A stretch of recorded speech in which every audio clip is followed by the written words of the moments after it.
Hey everybody, I'm back, and now we're going to look at these measures of central tendency using Google Sheets. It's a very useful tool. This is a document called Samples of Human Height. We took a sample of 25 different people, each one of them having a very interesting name. By the way, these are real names. There actually is someone named Facebook Miller and another individual named Olive Garden. And we're looking at their heights given in inches.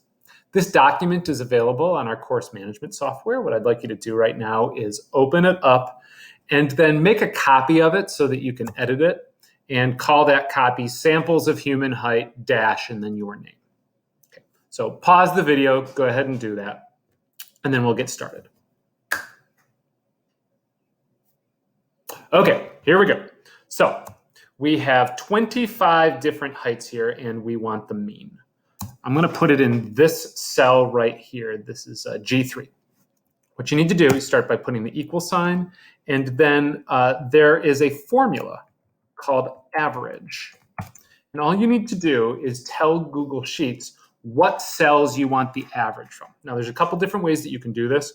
One is that you can click on the first value, and then hold down the Shift key, and then click on the last value. And you'll see up here that in the formula space, you get C3 and then a colon and then C27. Now, I personally never do that. I like to use the keyboard. So I type in C3 colon C27 end parenthesis, and then you hit enter. And there is the mean height, 64.8 inches for the people in this group. Okay, so now what about the median? Well, there's a formula for that, and it is, surprise, surprise, median. And then we want to use the same range. So the median is slightly higher than the mode, slightly higher than the mean. And then finally, we want the mode, and the formula for that conveniently is mode. So first thing for today is you need to be able to use Google Sheets in order to come up with those three values. So know those formulas: average, median, and mode. Pretty simple, right? So now the second part of our discussion is we're going to use this software to look at what happens if we throw an outlier in the mix. So imagine that we have the same set of data. I'm going to copy this region. See how I moved the cursor over it? By the way I do that is I click on the first one, I hold down the Shift key, and then you can either move the cursor until you've covered the region, or you can just use your mouse. And then I am going to copy. Now, there's two ways that you can copy. One is that you can go to Edit, and then you can choose Copy. Or the other, what I like to do is I do a Control-C. Okay. So now I copied that data set. You should see that there's this little like sort of perforation dashed rectangle around the area that we copied.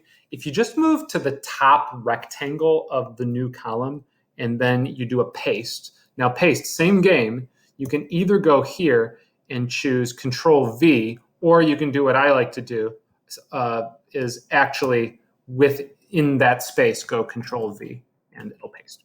All right, so there's our data set. I just copied it. Now imagine that I add one more value, and this value happens to be the tallest man in recorded history, who was 8'11" inches tall, which would be 107 inches. So now we're going to have one extra value in the data set, and I want to look at what that does to the mean, the median, and the mode.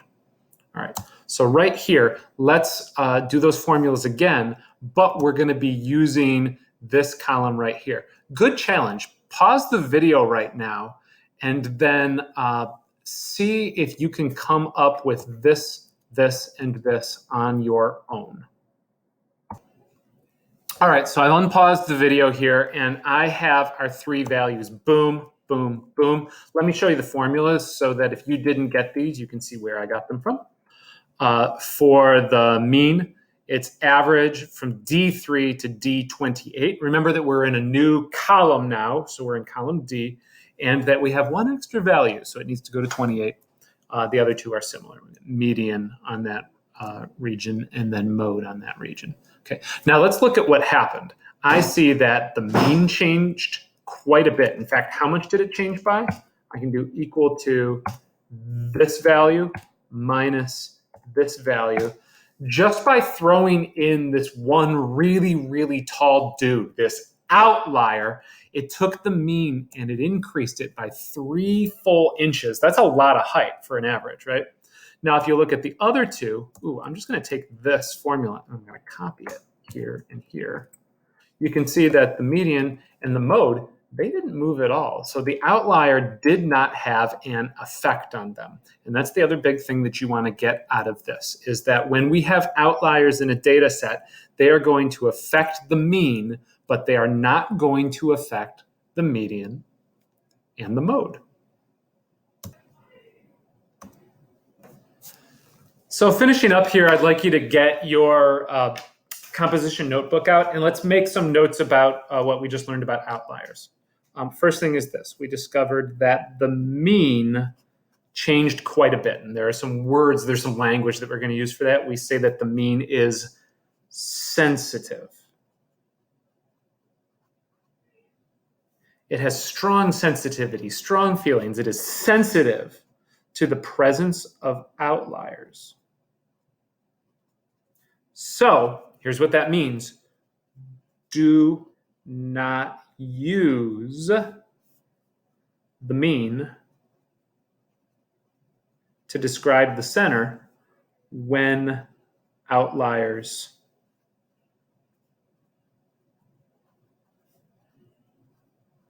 are present.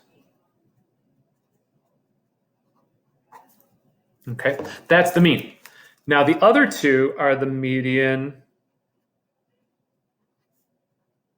and the mode. Okay, and the median and the mode, they're a couple of sociopaths. They don't have strong feelings. They don't get sensitive. So we say that they are not sensitive to outliers. And that's actually a good thing. That means that you can use either when outliers are present.